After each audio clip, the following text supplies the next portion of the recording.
Welcome to another episode of John's Entitled Podcast. I am your host, John. With me, as always, is Daniel Terry, and that was Heartsick with Snakeman, and that is a podcast exclusive. You can catch the premiere of the video tomorrow on metalnexus.net. It's a really interesting video, cool concept. Thanks to Heartsick for sponsoring this episode. And with that, Dan, how are you doing today? Dude, I am doing amazing. Just had some cool conversations with some cool people. And, I'm living the dream. So what do you got for me this week, John? I talked with Chris Garza, the guitar player from Suicide Silence, after their stop here in Grand Rapids on the Attila tour. I think it was the Rage Fest tour or something. But you'll hear plenty of Attila in the background of this interview. Very much like the episode I did with Blothar from Gwar, with it being recorded live. You can hear, literally, Dan made a comment when I sent him the audio. He goes, "What were you recording on the fucking in the middle of the highway?" And I sent him a photo of the parking lot where all the bands park their buses and vans and so forth. And I go, "You see this light pole that overhangs the highway there? I was like right there." So yes, there is a highway right behind me. There are bands. Wasn't too far off, yeah. No, you weren't. It's kind of one of those things, unfortunately, when you go to a venue the day of a show, when the show is still happening, to do some of these interviews, you're kind of at the mercy of wherever you can go. And I mean, Attila was really loud, and we were a good probably 25, 30 yards away from the venue, but the sound just was so loud and coming out the bay doors and so forth. And all things considered, I think you still can hear everything pretty well. Hey, man, it's all about that atmosphere. It makes the interview sound real. Like you're in the band's world every day, you know? Yeah, I guess. You just kind of got to be malleable and roll with the punches, and I think I did a pretty good job with that as well. We get into a really interesting dive going over, the fans and critics' reactions to the band's self-titled last record they put out, how a lot of people shit on it, and, working with Ross Robinson, what it was like to tour with Korn.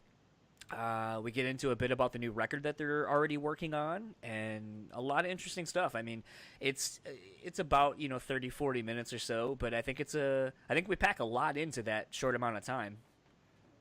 Yeah, absolutely. There's a lot of content there, and I just gotta say, man, like, I'm really respectful of Suicide Silence in that they made a change. They made a change that not everybody liked, but they're still kicking ass and kind of approaching it from a perspective of like, well, if we piss you off, then fuck you. That's awesome. That's really what I got out of the interview. But we could talk about it a little bit more after the listeners have heard it. And before we get into our chat, we want to talk about two of our other show sponsors this week. It was Heartsick with their song Snakeman. We also have the ever-present The Bean Bastard sponsoring this show as well. We also have Good Company with Bowling coming back on to sponsor this episode.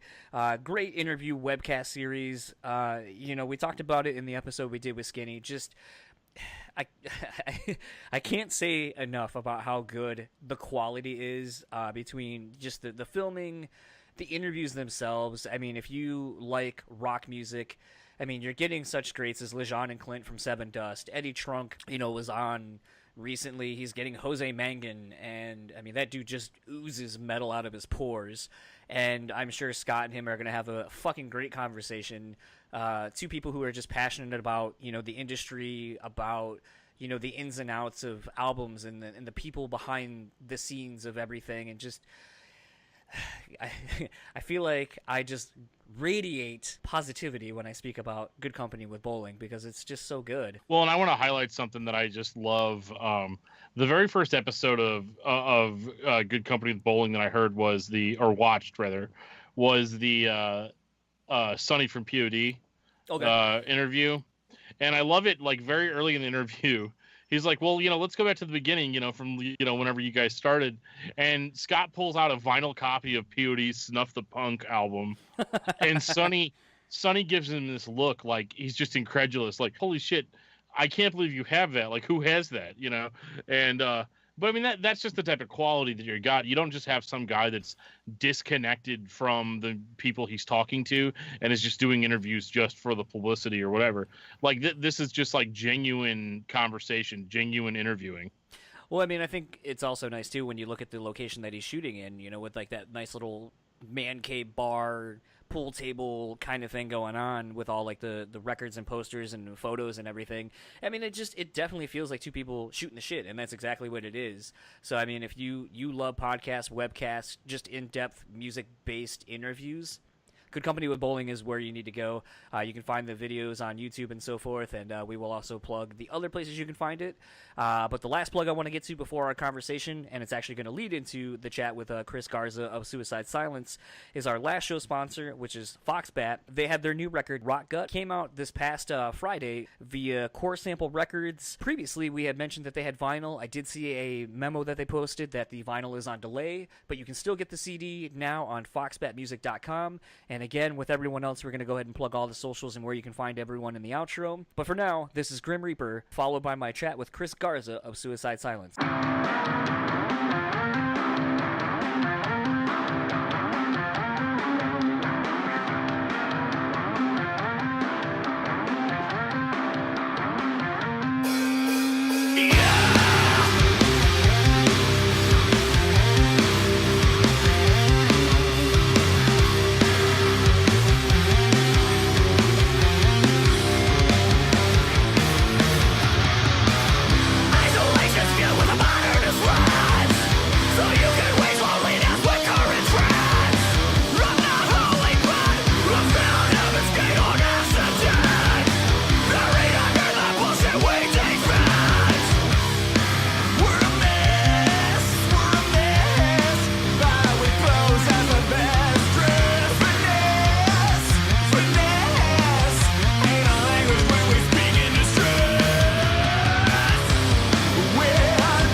I have the pleasure of talking to... my name is Chris Garza.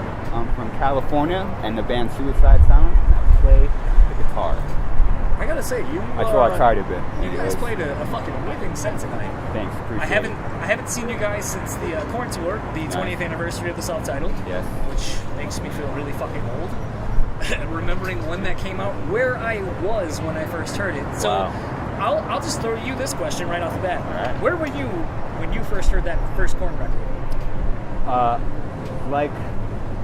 Like most bands that hit the mainstream, I heard of Korn when Follow the Leader came out. So like I saw that video, got the life, and I was like, I was 12, like what the fuck is this?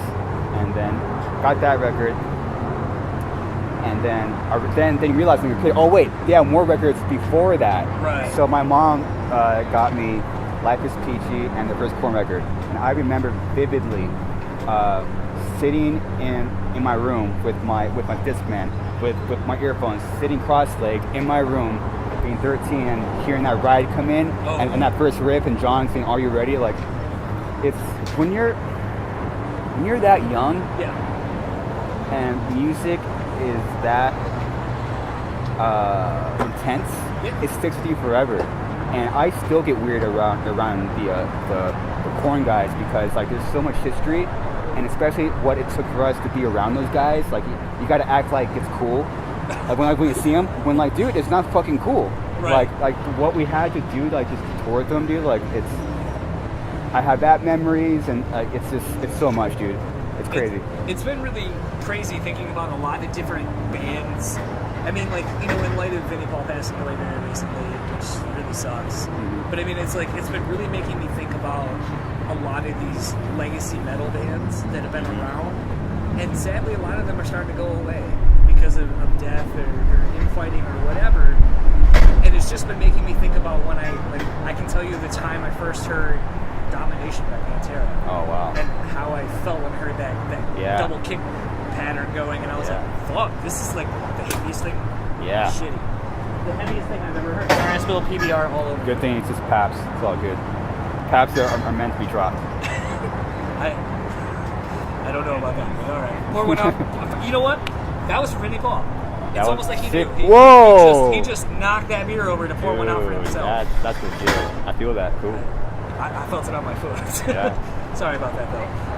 But no, like I just remembering where you are when a moment in music history like that, like between the first Korn record of hearing, you know, Blind, or hearing, you know, Domination, Cemetery Gates, or any of these like classic metal songs that inspire you for the rest of your life. Like the rest of your life.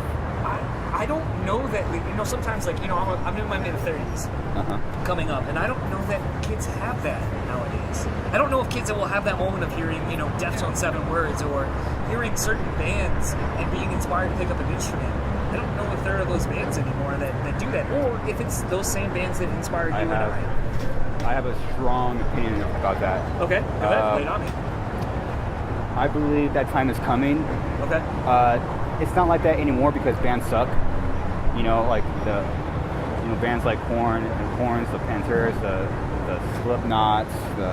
So in that vein, like those bands are really intense, and they were themselves. So that's what like keeps like guys like me that are in. I'm 32 and I'm still like inspired by Korn, Slipknot, and those bands because it was so intense. The bands right now are not intense because they suck, and people have an opinion about my band, and that's fine. But I really put my heart and soul into this, and I do believe that there's going to be a new wave of bands that pretty much wipe out all the garbage that's out. Do you think, can you identify like finger on the pulse who you think that is? Is it like a Code Orange? Is it like maybe like a Twitching Tongues? Is it some of these bands who know so much about where hardcore and metal has come from over the last 20, 30 years, and they're doing stuff that is derivative of that younger kids aren't aware of because they just aren't? Or is it bands maybe you're seeing touring, you know, that you are like some you know, of these other bands, or a tour like this that you're doing with like Attila and Volumes and Spite and all that? I appreciate what Code Orange is doing. You know, it was kind of like a breath of fresh air. It's all, you know, I love bands that truly don't give a fuck. Right. And that's like That's my thing. That's Suicide Silence. If you like us or not, I don't give a fuck because we don't give a fuck. Right. And Code Orange is that way. You know, they just don't care, and they have that same attitude as the bands that I used to jam. You know, like Slipknot, Korn, etc. Like that's kind of what it takes. You gotta kind of piss people off. And Code Orange is like that. I don't listen to them in my spare time, but I appreciate bands that are doing something. That because I look at this as a culture, and to me, they add to the culture. I mean, I enjoy it in my spare time, but I appreciate what they're doing because they're adding to the culture. And by not giving a fuck about what people think, that means they actually give a fuck. Okay. More than pretty much everybody. So if you're not adding to the culture, dude, like fuck you. I mean, like, which is basically 99% of the metal bands out there. I mean, and they all know that I am talking about them. You know, it's just if you're not adding to it, I'm literally out to fucking slit your throat and kill you and get out of the front line. I mean, because we need bands that stick up for culture to keep the shit alive and to make it bigger and bigger and better. Because like the bigger we get, the bigger the scene gets. You know, it's crazy. I definitely feel like that's kind of missing because I feel like when metalcore first was coming around out of the earlier like new metal scene and stuff like, it always seemed like there was something kind of coming. There were the handful of bands that were at the forefront of everything, and I mean like with. I always hate fucking putting labels on shit, but like we'll say the deathcore scene that was coming out in the mid 2000s or so, you guys are at the forefront of that, and it's like it seems like sometimes no, you're good. Maybe if you want to come on, man.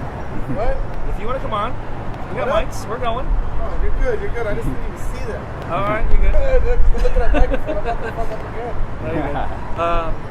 But I mean, it's one of those where sometimes I feel like when you're at the forefront of something, that it goes from being the props you get for being the beginning of something like a Korn or whatever, or even a Limp Bizkit or things like that, to where then you get dogged on because of the steps you make to try to grow within the genre that you have helped kind of create.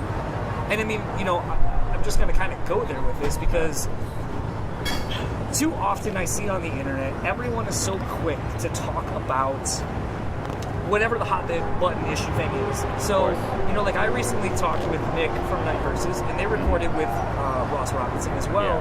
And everyone was so excited about that band working with Ross because they thought it was going to be whatever they thought the record was going to be. And then when they released the record, everyone was like, this isn't what I thought it was going to be. Fuck this, fuck Ross, fuck this band, fuck everybody, blah, blah, blah. And like I asked him, I go, because you guys had put out your record shortly before them, and I go, do you think that between what happened with Suicide Silence putting out their record where it wasn't what everyone thought it was going to be, which I don't know why your fans thought it was going to be a certain way, because you guys have always kind of thrown your fans curveballs, whether it be touring, whether it be your music, whatever. You guys are always kind of a couple of steps ahead of where you are. Like there's where it's hard. You go ahead. Yeah, it's hard. That record was very difficult to make for so many reasons. I mean, we've been wanting to work with Ross. Okay, so we had two goals in our career, literally. We wanted to do a record with Ross and tour with Korn. And this is like the 15-year-old Suicide Silence. Mitch and I, like, dude, we gotta fucking do this. I have all means necessary. Imagine being us and both those things happening after Mitch passes away. Right. So our concept of what's real and what's possible and not possible is, you guys, you try to put yourself in our shoes. Like, we have no concept of what's real, what's not real. We don't fucking know. I mean, it's so with You Can't Stop Me, it was just about seeing if we can continue as like a band, because there was so much just to get through. That was, I mean, going through suicidal thoughts to fucking wanting to, I mean, there's so many things, dude. So just the fact that we were able to do that was already like, oh my god, like, this is fucking crazy. So then there's too much going on to experiment on that record. Right. There's too much. I mean, it was really impossible. So then once we got to that, then what's the next step? And we made a conscious decision to if this is our last record, what we want to do. So I mean, we were all in. You know, we were willing to take risks, and not like the bullshit that bands do all the time, where they put up one song with like little kitty clean singing. Like, fuck you guys, dude. That's such a fucking cop out. We're like, we're gonna go all in and see what happens. And so we basically left. We were writing songs, but writing songs in a way that like they were open to be fixed, because we knew we were going into a room with Ross Robinson. We're not going to like finish shit and like bring it to him, because we were willing to, but no one in this scene is willing to do it. Nobody. No, everyone is scared of learning. Right. And you don't know unless you try. Yeah. Like, you don't fucking know. But I'm very blessed to be with a bunch of guys that were willing to take the risk and not care about the consequences, because we want to add to the culture, you know, I mean, because we actually give a fuck. And so we went into the studio with Ross, and we were experimenting so much. Every little thing was trying something different. So basically, it was humanly impossible to focus on anything. We couldn't focus on like drum tones or like bass. We couldn't focus on our sound, because we were willing to take the risk of learning about the songwriting and the spirit that Ross brought to Korn and Slipknot. Because we cared about the foundation. I didn't care about how it sounded. I was like.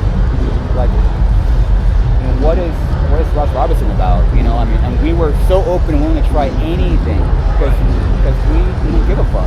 We were willing to try and learn.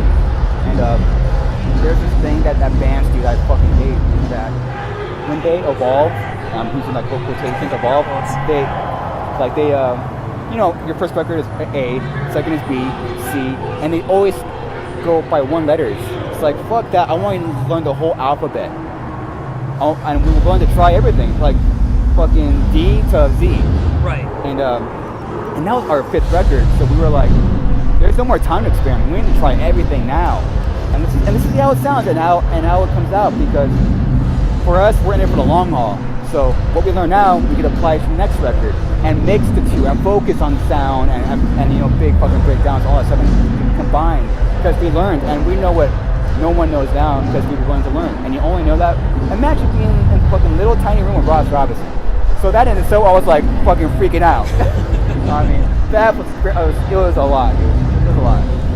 What's interesting to me though, and talking with Nick and a few people who have worked with Ross, is, you know, everyone always talks about some intangible thing they learned from Ross that they have carried from that point on. Yeah. So I mean, I kind of feel like I'd be remiss if I didn't ask you, like, what was the one thing, or maybe a few things, that you guys took from working with Ross that you guys have carried on ever since? Dude, I could write a book about it. There's so many things, and things that seem unnatural during that process. Now, I mean, we have a record pretty much done. Like, we wrote 12 songs. So now when we're in a room after that process, that brilliant fucking process, now when we were jamming in the room together, it came out naturally. And we were like, because we learned all that stuff, so now we weren't experimenting. We were just like, it just came out naturally now. And now we're able to focus on parts we want and don't want, and sounds, all this stuff. So I can't put my finger on one thing, because there's so many things. And when you work with Ross Robinson, it works on a very deep level that you can't put into words. Because he is a very pure guy. Yes. And I learned a lot about myself, mostly. And what separates your band from the rest is people are afraid to be themselves. You know, they go up there, they're fucking short ass haircuts, hype on their band logo in a black shirt. It's like, I don't know who you are. Like, so Ross taught me how to be myself, which is basically I'm back to square one. And it's just like, that's how the band came to the songs in the first place. Right. You know, you kind of had mentioned that one of the band's first goals is to work with Ross Robinson. And to tour with Korn. And dude, we were like 15. I mean, now I'm like 32. So it's one of those things for me where I feel like, you know, to me sometimes, like, even in doing this, like, I know it's not quite the same, but it is the same sort of, where it's like, I've had to talk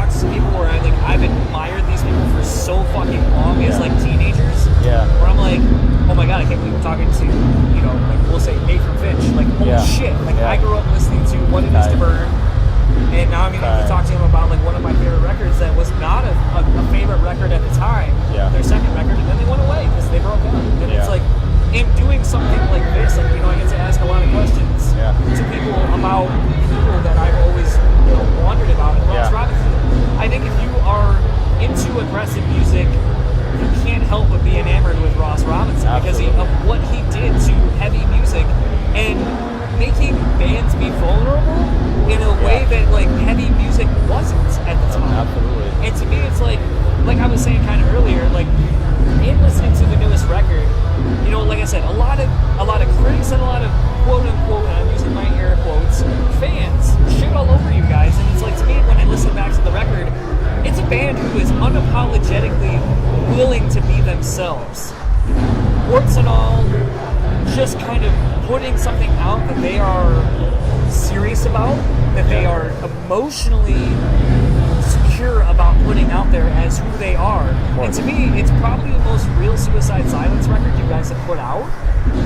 And I know, sadly, that's probably not a common sentiment, but it's one of those where it's like, to me, it takes more balls to write a record like you did and put out and be very unapologetic about than to write the same record that you had been putting out. And I think something that a lot of you guys had echoed in interviews was that you kind of wanted to get here before, sadly, Mitch passing. Like there were areas you wanted to explore with the band's sound that you just didn't get to because of what happened. That's what happened, And it's one of those where sometimes I feel like fans are very fickle and don't.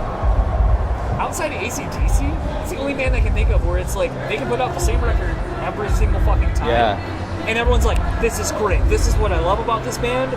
They don't need to change or deviate. But it's like, if you deviate, then all you hear about is, well, it doesn't sound like it used to. But if you don't change, then all you hear is, well, they don't ever change. So it's like, how the fuck do you as a band, how are you able to appease your quote-unquote fans when you're stuck in this weird limbo? And so, like I said, I didn't necessarily want to harp on the new record because it's been beaten to death. Let's do it. But it's just one of those for me where it's like, honestly, you guys were so amped on it. You've got such a unique experience to record with someone that you've wanted to for so long, who's put finger on the pulse of changing a band's identity. And I felt like, like you said, you're 5 records in. It's time to kind of stop playing it safe. And I mean, honestly, you've already said you kind of are already writing, the next record's kind of written in demo form, maybe. Yeah, that's a demo form, But what happened when you release this record? What does that do to you guys when you're going to write? Like, does it make you want to go back to just being like, cool, well, if you think this is all we are, fucking here's 12 more songs, like what you think we should sound like? Or does it drive you to be more adventurous and send you in the other direction to be like, well, if you thought this is not where we were supposed to be, this is really where we wanted to take it, so now you're just along for the journey, come with us. I mean, I don't use outside influence in general from day one. I mean, so nothing's changed. I mean, nothing. I think if you let outside influence determine the direction of your art, I mean, you're a sellout. Right. And it shows in like the music. It has nothing to do if you like it or not. I believe that truth and honesty lasts forever. And people may not like it now or 5 years from now, but there'll be a time where because truth and honesty will last forever. Totally. That's it. So I'm not influenced at all. I'm doing the same thing I did when I was 15. Nothing changed. It is funny how sometimes it takes fans that long to get out of I think of being able to make their own decisions and really look at something, whether it be music, whether it be art, whether it be a movie, whatever, and some kind of creative outlet. Totally. I sometimes think it takes some people to get out of the world they're in where it's like, well, I can't say I like this because people will judge me. I mean, literally, I'm wearing a Wham t-shirt at a metal show. I love it. And a lot of people were like, do you really like this band? I was like, no, I really like Wham. I like George Michael, and I like different shit. So sorry I'm not wearing my black t-shirt to the metal all-black t-shirt convention. I love it. Fucking tight.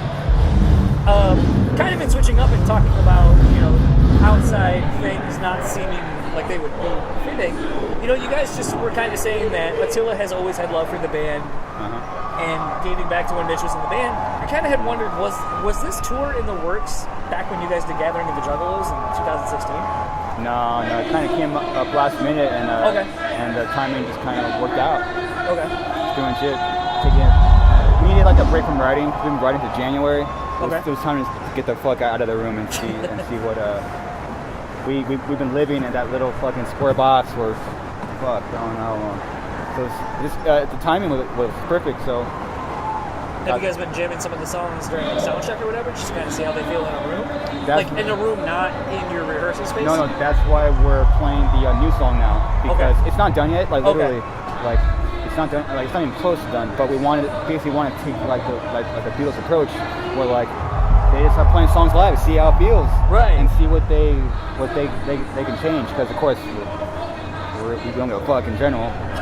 So already like we played it 5 times live, and already we're like, okay, this works. This not work. This sounds too much like this. I mean, we don't like this, like this. But we're willing to see how it feels live, because I mean that's the only way to know is to try it. I feel like a lot of bands don't do that anymore. They're not adventurous enough to take a song that maybe it's not 100%, maybe it's like 65-70% done. Because they're fucking scared. Yeah. They're scared what people think about them. But I mean, like I think a lot of bands that, you know, have classic songs, they'd be like, oh, you know, we used to. I know this is a really terrible example potentially, but like it takes away my credibility. But I mean, Creed used to jam some of the stuff that was coming up on their second record, and they would do it live during their sound checks because they just didn't have anywhere else to play it, and they would play it live, and it's like, okay, this part didn't work, the crowd we lost them, so let's kind of bring that in, and let's do this, and it's like, I feel like you said, bands are kind of afraid to jam out ideas, play songs that are mostly done, to at least see how it reacts to the rest of the material. Well, bands actually are afraid to jam in the room in general, so that's a whole other conversation. Yeah. That's a whole. So obviously, Suicide Silence is not a laptop sending emails to each other full of files. No, that's fucking because it's not about the band; it's about the song.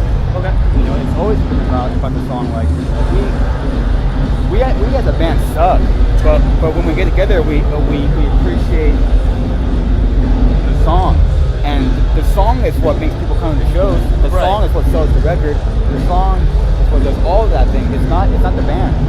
And when you write it from a laptop, you're not letting the song take life. So it's basically dead in the fucking water before it even.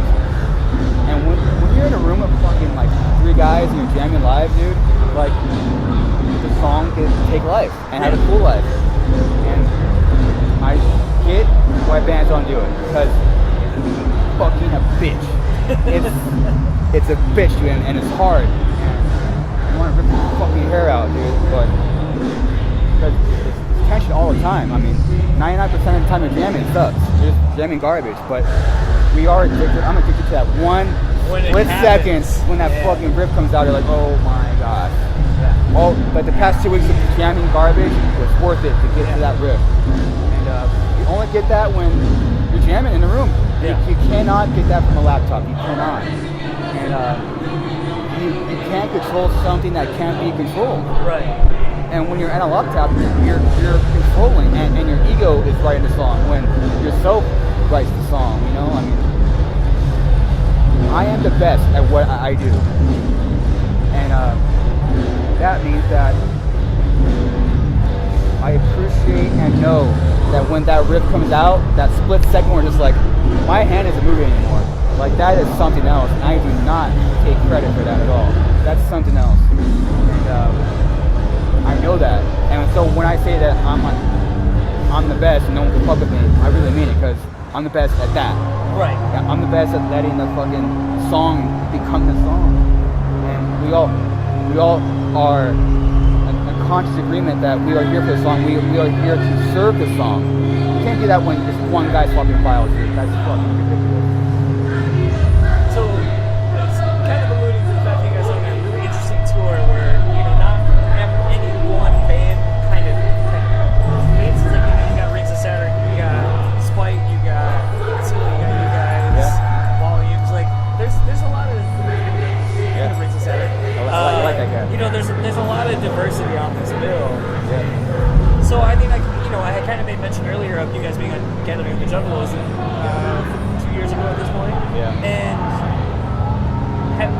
first thing, is there a tour that you saw that had a diverse lineup that you look back and you're just like, wow, that was a really cool tour I got to see?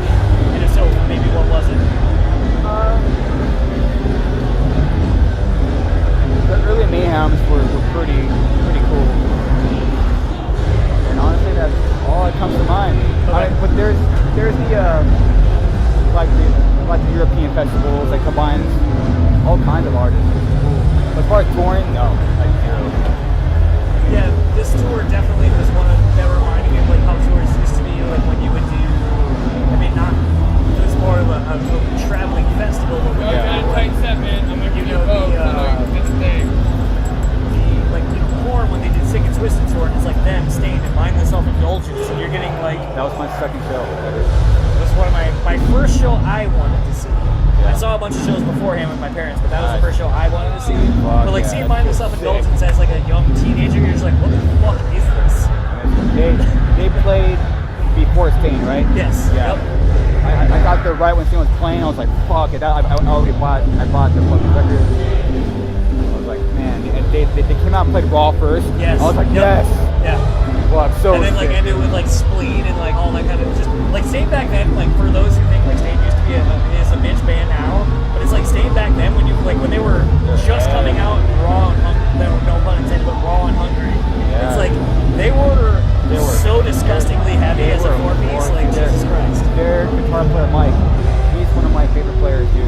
Guys, and those are my favorite players. I like the players that are sloppy but write simple heavy riffs. Yeah. They don't get the credit that they deserve. No. You know, because you know what, dude? I'll say it right now. Anyone could play fast. Yeah. Anyone could sit in the room for all fucking day and write a crazy ass riff. But the hardest thing to do in music, the hardest thing is to write a simple riff and song. By far. Play for the song, not for yourself. Dude, to write a song and write a simple riff is the hardest fucking thing, dude. And I know that because I try every day. And it's I fail 99.9% of the time. Because it's hard. Either you have it or you don't. That boneheaded riff that just comes out. You know, I love Monkey. I think they're for as much credit as they Hendrix. get for changing everything, changing the scene. West And West Moreland, Moreland, yeah. I mean, Mike, Darren from System, Yeah. Pete Townsend, like those guys are like, dude, that's what I'm all about. Dude, those simple riffs, but like, tell a guy that knows how to play a fucking straight riff to write a simple riff, $1 million, you can't do it. You cannot fucking do it. Try to write break stuff. You can't do it, motherfucker. I was gonna say, I mean, I don't know. You can't do it. I don't know if you've ever tried playing some of the newer stuff, but like if you go to me, one of my favorite Loop records is The Unquestionable Truth Part 1, the EP they put out. Okay, yeah. And when they got Wes back in the band. Yeah. And there was a song, The Truth. Yeah. And the whole song, guitar-wise, it's not very hard.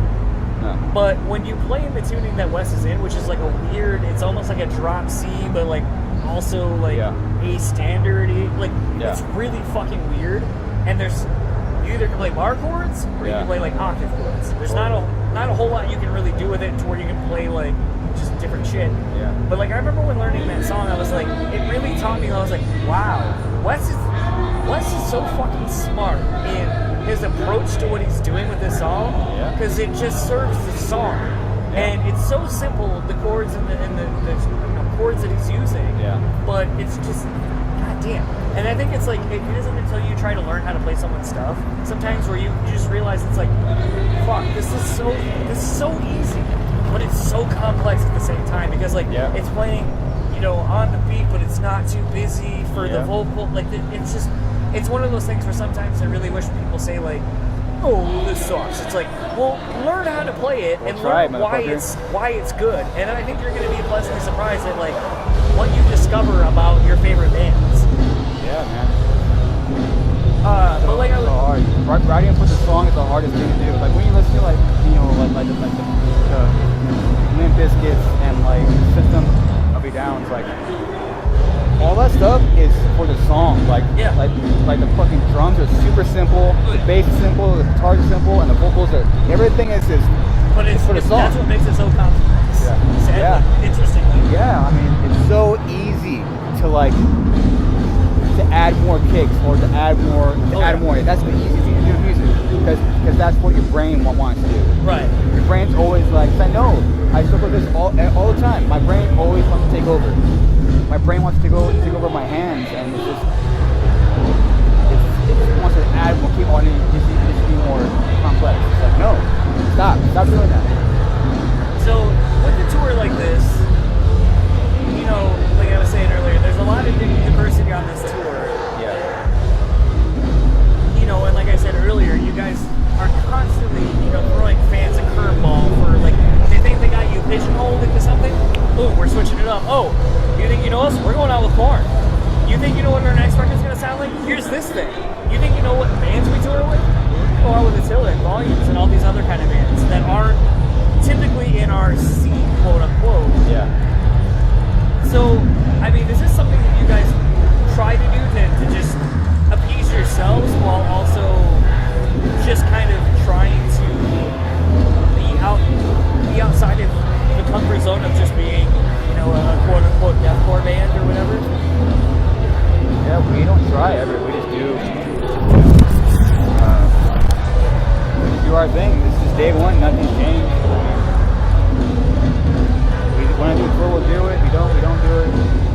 Want to write a single record, we do it. We don't do it. I mean, it's just, we just do what we've always done. You know, be ourselves. You know, it's got us fucking this far. So I mean. So and it's hard being this kind of band when all the bands in the genre are basically copying you. It's like, so basically. That reminds me of a drink lyric. yeah, like Mitch and I will always talk, and like, what are we gonna do now? I mean, it's like, so now we're at a point where it's like, what can we do where people can't touch it anymore? And it's been a problem in our fucking career. And now it feels right now. Stuff we have now, I've been trying to write since like literally like day one. Combining certain elements, and now it can't be copied. And it was a fucking roller coaster to try to do that. You know, I don't know why I didn't kind of think of this before until just now with you saying that, like, you know, that there was music you were trying to write and it just maybe took you a certain amount of time to get there. Yeah. Whether it be the ability to write those kind of songs or whatever. Yeah. But, you know, for as much as a lot of bands will shit on a band like Bring Me the Horizon, do you kind of look to a band like that where it's like, you know, they kind of started off one way and then kind of found, for what I think, they really found their sound in over the last two records of what they do that is really good, that marries kind of a heavier sound with a little bit of pop sensibilities with some electronics and all that kind of stuff. Yeah. Does looking at a band like that used to be lumped in with your scene, do you kind of look to a band like that and kind of go like, see, that's kind of what we've been trying to do, not like they sound, I get it. Yeah, but, you know, a band that finally figured out where they wanted to go and had always wanted to go, they just couldn't figure it out. Yeah. Does seeing a band kind of finally figuring out like that inspire you to be like, oh man, like I think we're so close and we can finally, I think we're so close and we're gonna do it. It's hard to say because I've been when I think about a band called Bring Me, which I mean I listen to those records in my spare time. So I'm actually a fan of Bring Me the Horizon. I've been so busy when I think about that band. I just appreciate again. I go back to I appreciate bands that just don't give a fuck and they do their own thing and they're not afraid to add to the culture. Bring Me adds to the scene. It brought unique records that sound good. Yeah. And I appreciate it. So I spent so much time thinking about that I don't know if they inspire me or influence me. I don't think so. Okay. But I appreciate what they do. I would love to do tours for sure. I would love that. You know, I've always been a friend of ours for a while. And we do work like that band. It's just one of the few bands I can think of from your scene that really just decided to not give a fuck and just go down the route that they wanted to. Yeah. And I think for as many people, very much like your last record, where they're like, oh, I don't like this because it challenges me as a listener to really think about what they're doing and presenting me. Yeah. And it's not just, here it is and it's all the same, so I'm okay, caveman, like I like. But I just kind of had one, you know, as we were talking, I just kind of was wondering, it's like, you know, that's a band to me that I can see a lot of similarities in what you are trying to do and what it sounds like you try to do as a musician and as a band to just push yourself in into what you always wanted to do. And so it seems like a natural progression to be like seeing a band like that where it's like they kind of finally hit the mark of where they were trying to go. Yeah, dude, I am proud of that band for taking the risks. Not risk. You know, if you take a risk, who gives a fuck? Right. You gotta go all in, dude. And I like their guitar player Lee a lot. Yeah. Because His tones so good. huh? His tones are so good. Yeah, I like it because me and him are similar to playing like he writes simple riffs, and I appreciate that because I know how hard that is. So I'm like, if the fact that he was able to write a record like that, I'm like, dude, fuck yeah, Lee, fucking badass, dude. I've been wanting to hang out with him for a long time, but I haven't seen him on the shows yet. But Lee, you're badass, just fucking hang out, bro. And then kind of in wrapping up, so you can get back to your evening here. What is, like I said, I kind of keep harping back on to how diverse this tour is. What would be a really fun, diverse tour for you that you personally or you as the band would love to be on? What would be like your best diverse 4-band package tour? Do we have the headline? No. Oh. No, you just have to be on the tour. It doesn't matter where you are on the tour. You can be opening, you can be the direct support. Oh, damn, dude. Because I mean, like we were saying, like back in my late teens, early 20s, like between like the Family Values tour that had Ice-T and Rammstein and Ice Cube and all these kind of people, like there was such diversity in bills and festivals and so forth that I feel like I'm starting to see it slowly starting to happen again. Like a tour like this kind of makes me think of like the old Family Values tours or like things like that. And it's like or the old Ozfest, because like Ozfest used to have like the new metal bands and the heavy metal bands and the everything in between. Yeah. And so it just kind of had me wondering. It's like if you guys could build your perfect like 4-band diverse tour, who would you have? I want to say Metallica, but not yet. Okay. So Slipknot, Avenged Sevenfold, Machine Gun Kelly, and us. Shit. That's. Because I love Slipknot. I think for even though people probably wouldn't say this, I think that'd be a really disgustingly heavy tour. Yeah, well, dude, Machine Gun Kelly, dude, he's so punk rock. Dude, we don't really. I don't really like. I do it sometimes, but I don't like being social with bands because it really gets us nowhere. It's my whole career, maybe twice in my career. Like we got a tour with Machine Head because we hung out a lot, and that was it. Like the whole getting drunk with bands is fucking pointless, so I don't really do it. But you know what? That band, Machine Gun Kelly, like we partied with them in Europe. We were like doing festivals together, and they were like, dude, come do our festival. A week later, we got the offer. We're doing their festival, and I was watching their drummer Rook. Yeah. I'm like watching that dude. Like that motherfucker literally destroys our entire metal scene of drummers. He was fucking destroying his kit and hitting so hard. Like he had this energy and vibe to him. I was like watching him. Like I haven't seen this in 10 years. Yeah. I mean, like wow. And you know what? That says a lot about metal. Yeah. All these fucking pussy ass drummers like can't even hit their damn kit. And I was watching this hip hop drummer just like it's slam it, dude. I'm like, wow. And they're all nice and well, that's kind of like what's going on right now with Warped Tour with Twisted. Is everybody, if you follow anyone that's on Warped Tour right now, you've undoubtedly seen there we go. About, oh my god. I'll put that on my wall if you're just giving it out. I love it. Save it. Yeah. Yeah. No, the neck is perfectly fine. Wow. I love that thing, dude. Hilarious. But Twisted is basically that's how we don't give a fuck. Yeah, I know. I saw it. I was like, wow. All right, this is awesome. But metal has an unhealthy relationship with money, and it fucking disgusts me. Yeah. But Twisted right now, like, is everyone's go-to band. Like I said earlier, I was talking with Phineas when they were here about a week and a half ago, and their guitar player's wearing a Twisted shirt. It was like, dude, they're the nicest guys. They like putting in, like they just give it 100% on stage. Like it seems like for as much shit as people give Juggalos and like that whole scene, it's great to see Twisted on Warped Tour and everybody on the tour being like, this is like the hardest working band listen every day, day in and day out, and it's like, it's just great to see people like not throw perceptions on the band. And to me, it's like, you know, like that would almost be the band like I would like to see you guys go out with, or then take you out or whatever, and be like, I think it almost happened. Yeah, that's what almost happened. oh, did it? Yeah, but the timing was we were writing this last record, but that scene is the most honest scene I've seen. For real, there's no. I've always said no if the separation. Like no matter what band it is, it doesn't mean the whole scene supports it. Yes. You know, so I thought that metal was like, oh, this band isn't. Yeah. This band doesn't have a blast beat, so I'm not gonna like it. That whole scene, talk show you want, is the most honest, real scene on the fucking planet.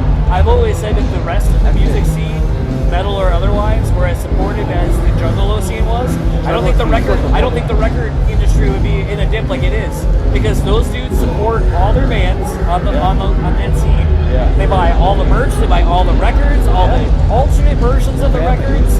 Like, they are diehard, and it's like, you know, and I always say it's like, you know, for everyone who wants to talk shit on those guys, it's like, I feel like you would be lucky to have fans so diehard as Juggalos are for that team.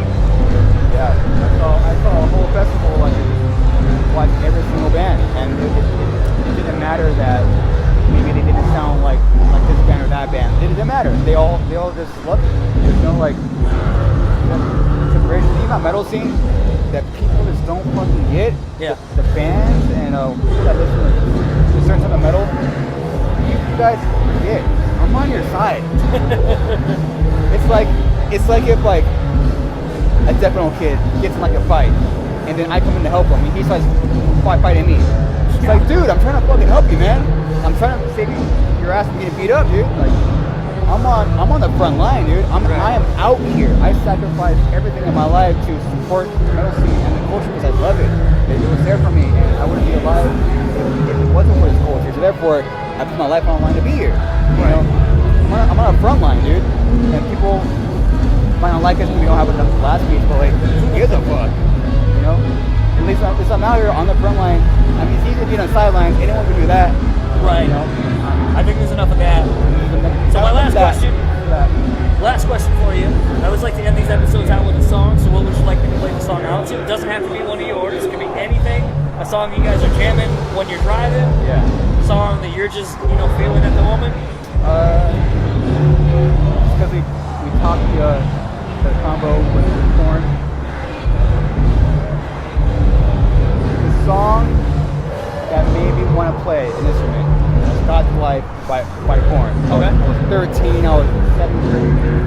And I see these guys blow up a fucking car. I was like, when you're like that young, you're like, oh my god! And that video, that song literally changed my life. And now I'm here because of that one song, so hopefully it inspires someone right now when they hear it.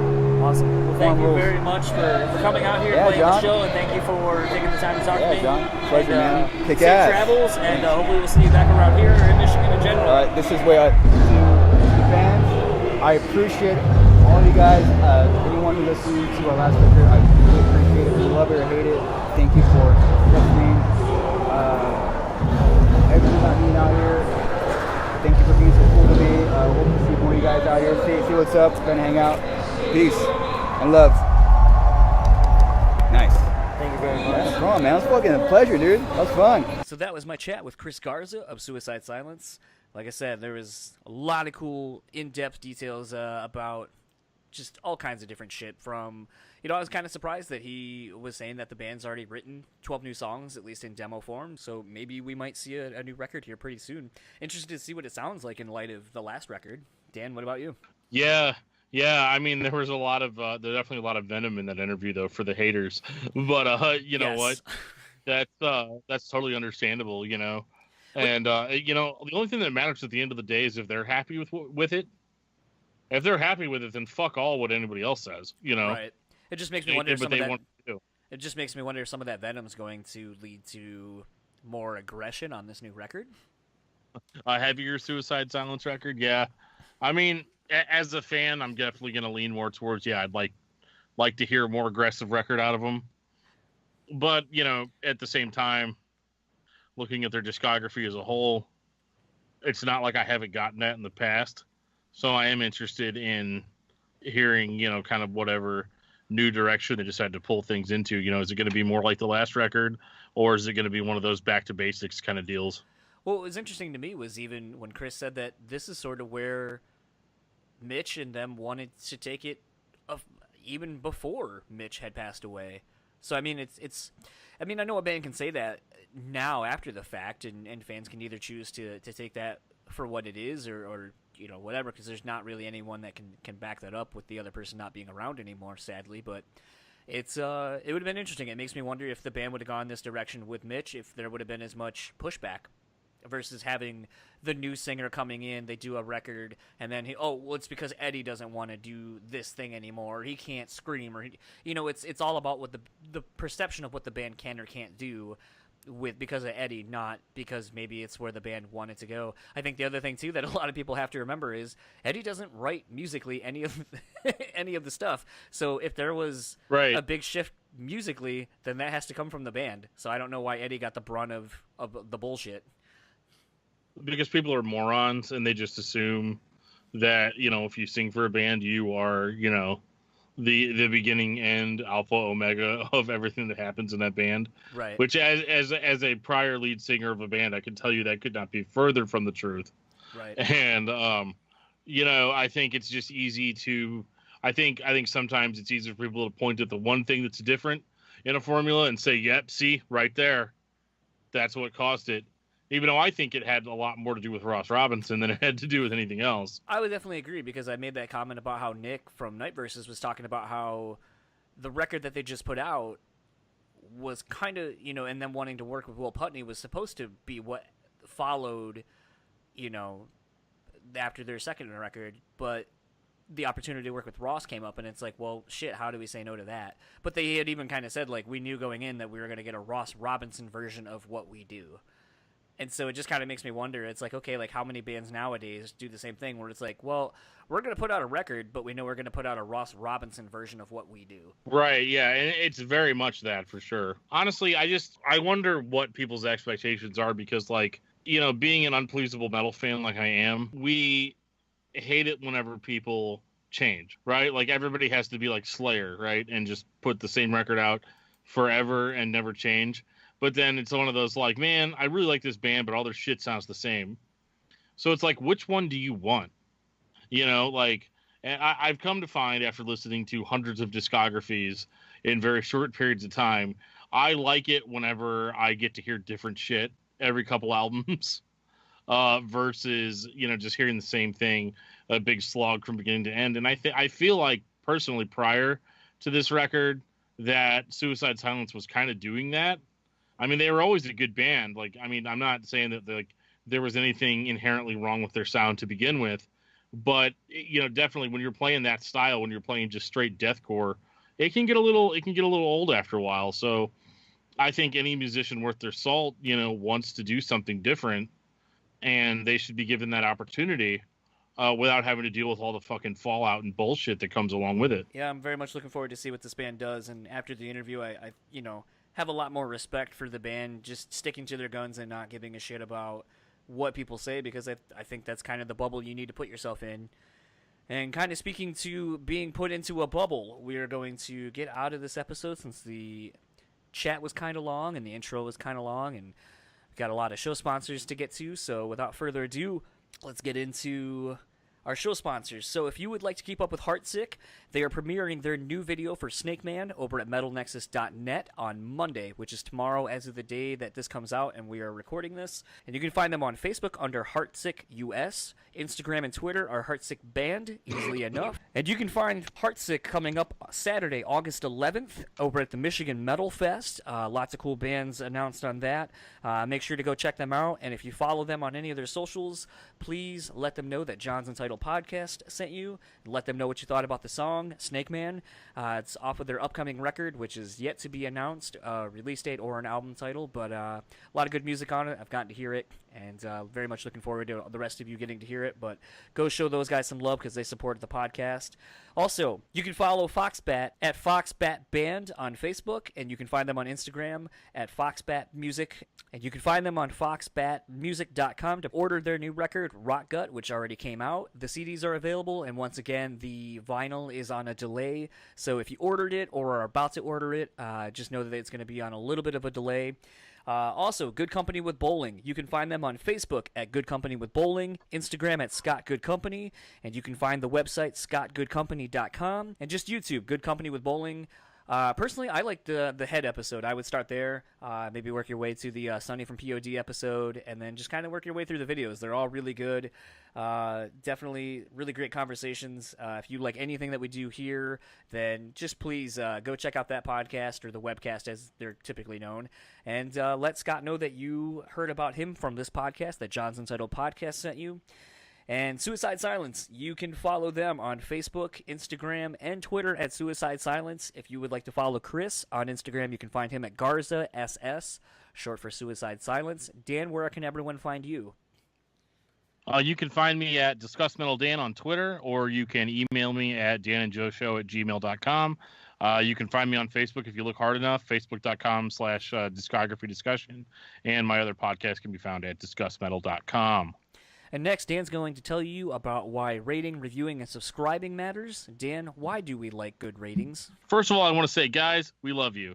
We appreciate you listening every week. And the only thing that we really ask of you is to leave us some kind of review. We live in a world of automated, randomized recommendations. And I say random because if podcasts are not highly reviewed, you get random recommendations. However, if you highly rate a podcast that you like, you will be introduced to other podcasts that you like. And that's where we come in. We want people that listen to podcasts like us to be recommended our podcast. And in order to do that, we need ratings. So we appreciate you guys leaving us ratings on all the podcast platforms. And, definitely send us a message, too. If you've got something you want to say to us, hit us up. We are like lightning fast on responding to stuff like that. So, if you have anything you want to say to us, leave us a review, leave us any type of criticism, constructive criticism, preferably. We will be open to that. So we appreciate everybody that has given us reviews. We appreciate the likes on Facebook, and we just appreciate your help in helping us get where we want to be. And speaking of help, if you also would like to support this podcast monetarily, you can find us now on patreon.com/JonsuntitledPodcast. We have various tiers. Again, still open, still working on what we want, but, we wanted to release this thing to try to help offset some of the cost of the podcast. Yes, it's free for you to listen to and will always be free to listen to, but we also would like to not have to dip the money into hosting costs and all of these kinds of things. We will be adding some new stuff, t-shirts eventually when I get a new logo designed. But yeah, patreon.com/JonsuntitledPodcast. Any donation is greatly appreciated. Even if it's only $1, if you donate $1, we will shout you out at the end of every episode. So hear your name over the airwaves. And lastly, you can find the podcast on Facebook, Instagram, and YouTube over at John's Untitled Podcast. Tweet at us at John's Untitled Pod, and email us at johnsuntitledpod@gmail.com. And with all the plugs now out of the way, we are going to get to the good stuff. We always end these episodes out with a song, and as you heard Chris pick, he wanted me to play Got the Life by Korn. And you know what? I'm feeling like after today, I'm doing a lot of podcasts. We did one with Chuck Billy of Testament. We're getting ready to do one with Jay Gordon of Orgy. I feel like I got that fucking life, man. So this is Got the Life by Korn. Got the Life. And we will talk to you guys next week.